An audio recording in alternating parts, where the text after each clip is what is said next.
Hello, my name is Jason Mercer. I'm the Toronto Real Estate Board's Senior Manager of Market Analysis.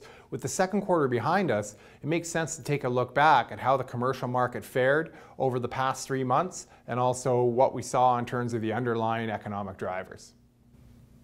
Now, in the April through June period, we saw more than 5.1 million square feet of combined industrial, commercial retail, and office space leased through the Toronto MLS system. And while this number is substantial, it was down by about 7% in comparison to what we saw in the same period in June 2012.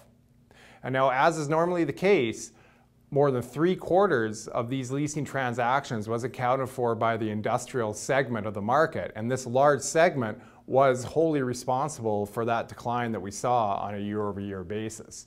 And so the key factor that sort of underlined the trend that we've seen in the industrial market over the last couple of quarters has been the fact that the export sector, or output in the export sector, has not moved back to the pre-recession levels. And so as a result, because in South and Central Ontario, where a lot of industrial activity is pointed towards the export of goods and services south of the border, we just haven't seen the demand for industrial real estate move back to pre-recession levels either.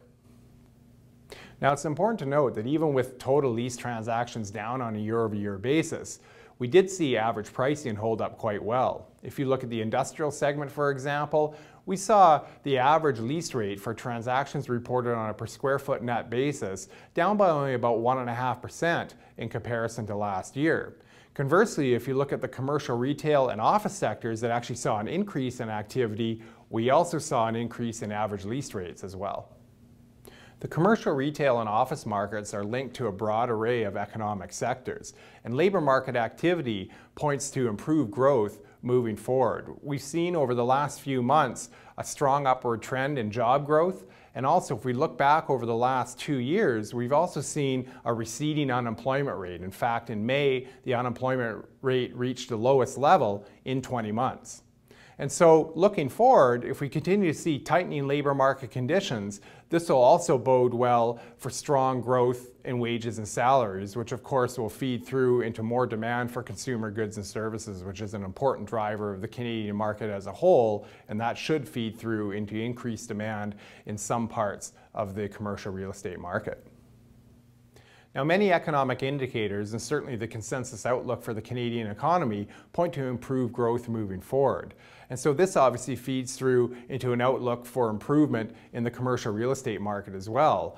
And one leading indicator of this may be commercial sales. And so if we look at combined sales for industrial, commercial, retail, and office in the second quarter, those sales were up on a year-over-year basis in compared to the second quarter of 2012. And so number one, this may indicate that businesses are starting to ramp up their needs for space, anticipating increased growth moving forward. It may also point to investors looking for quality returns over the next few years as well.